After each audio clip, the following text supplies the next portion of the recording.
Greetings smartwatch fans! Babalikan ulit natin ang Alon Watch Foam Light Smartwatch.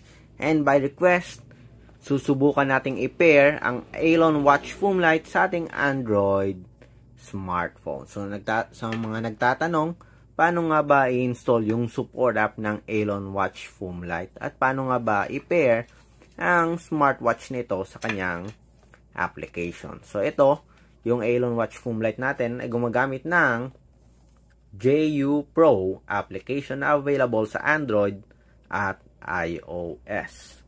Okay, focus natin. Yan.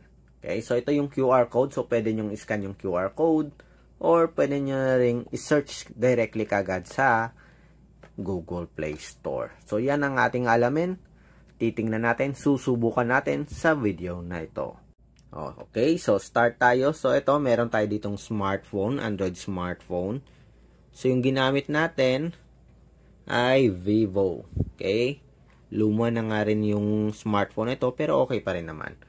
Stable pa rin at nagko-connect. Compatible pa rin naman yung Google Play Store. So, search natin.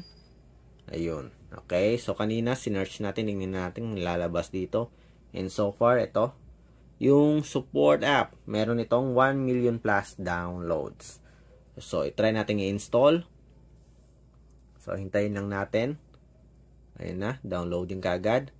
So, 12.35 MB. Napakaliit lang. Very lightweight. And, installing na kagad sa ating smartphone. So, hindi pa natin na-activate yung Bluetooth natin. Titingnan natin mamaya kung merong permissions. Okay, so, open natin yung app. So, ito, ignore battery optimization. Okay. So, yes na lang muna natin. Mamaya na natin isa-set yan. So, ito yung UI ng JU Pro natin. So, sa main menu, meron tayong home, may exercise, may device, at merong me. Me yung profile. So, if gusto mong i-connect yung smartwatch nyo, punta tayo sa device. Yan. Requirements for device binding. So, kailangan daw yung Bluetooth naka-on. Then, malapit yung smartwatch nyo sa mobile phone. So, tingnan natin. Okay, so ito. Inactivate na natin yung Bluetooth connectivity natin. So, balik tayo dun sa ating application na JU Pro. So, open natin JU Pro. Then, sa device, scan ulit natin. Ayun, lumabas kagad. Alon Foam Light 0812. So, ito yung MAC address natin. So, sure naman tayo na sa atin yung smartwatch na ito. Pero kung gusto nyo lang makasiguro, okay, baka sa next, sa tingin nyo baka hindi yan yung device nyo, punta lang kayo sa about section ng smartwatch. Tingnan natin. Saan nga ba yung about section natin? Settings. Yan. Language, product information, yun. Pareho yung MAC address. Okay, napapansin nyo yung 265.30812. So, pareho.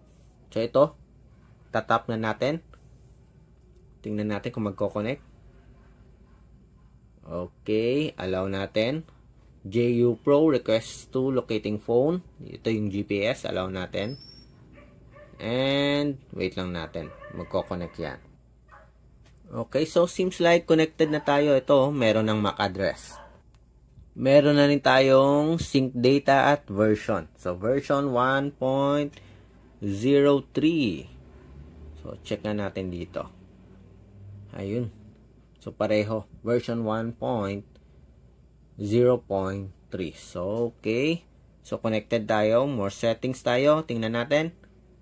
Yan, nagbabibrate yung smartwatch natin. So, connected tayo sa ating Alon or sa ating JU Pro support app. So, connected na yung Alon Foam Light Smartwatch.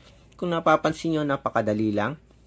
Very easy. So, next na steps ay kung paano natin i-activate yung basic setup. Katulad nito, incoming, call notifications, SMS notifications. I-allow nyo lang yung notification access. Allow. Go back tayo. Message notifications. Kung may permission man, Kung mayroong permission na lalabas,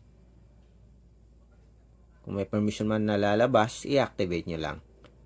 So, piliin natin Facebook, Skype, Twitter, WhatsApp. So, parang okay na rin. Okay?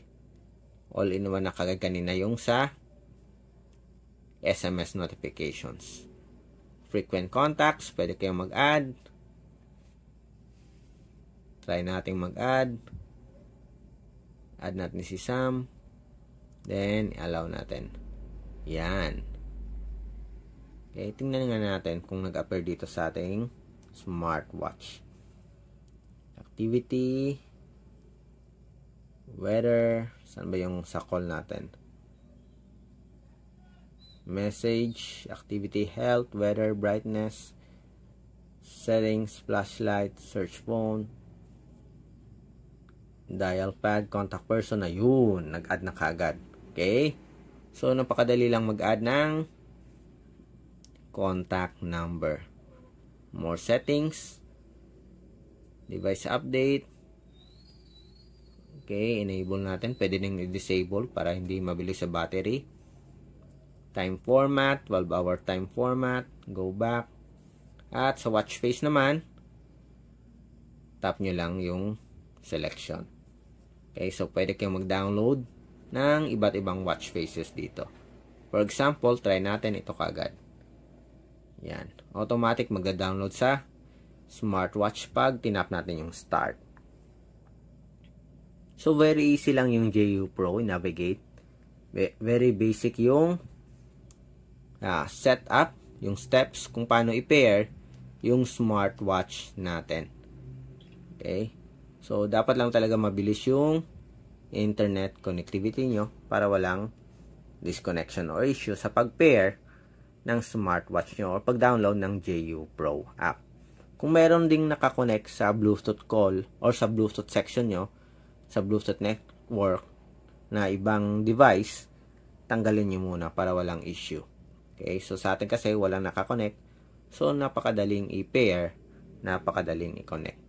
Ito nga lang yung problema dito. Yung sa watch face, medyo mabagal.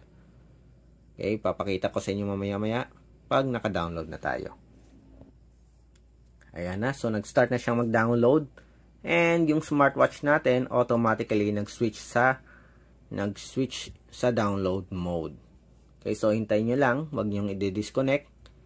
Wag rin kayong lalabas ng application para walang issue. Okay, para continuous yung pag-download ng watch face. So, medyo mabagal lang ng konti, but so far, working naman. Okay.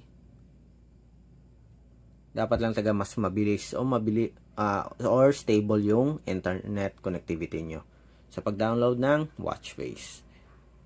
So, sa atin, tuloy-tuloy naman. Medyo mabagal lang nung una, pero nakikita nyo ngayon, tuloy-tuloy na yung pag-download ng watch face or watch dial resources sa ating smartwatch. Okay, so almost finished na. And ayun na. Okay. Download watch dial successfully. Ayan. Ito yung bago nating watch face sa ating Aeon Watch Foomlight Smartwatch. So, that's it sa basic setup ng smartwatch nyo. So, setup nyo lang yung push notifications, Bluetooth call, add lang kayo ng phone number, and of course, download kayo ng watch faces sa Dial Market. Okay, so hopefully, natulungan ko kayo kung paano i-set up yung Aeon Watch Foomlight nyo sa Android smartphone. Okay, so easy to install yung JU Pro and so far stable naman. I-follow nyo lang yung compatibility requirements ng smartwatch and of course yung support app. Again, like, share, and subscribe sa ating nag-iisang Smartwatch Pinoy TV. Bye!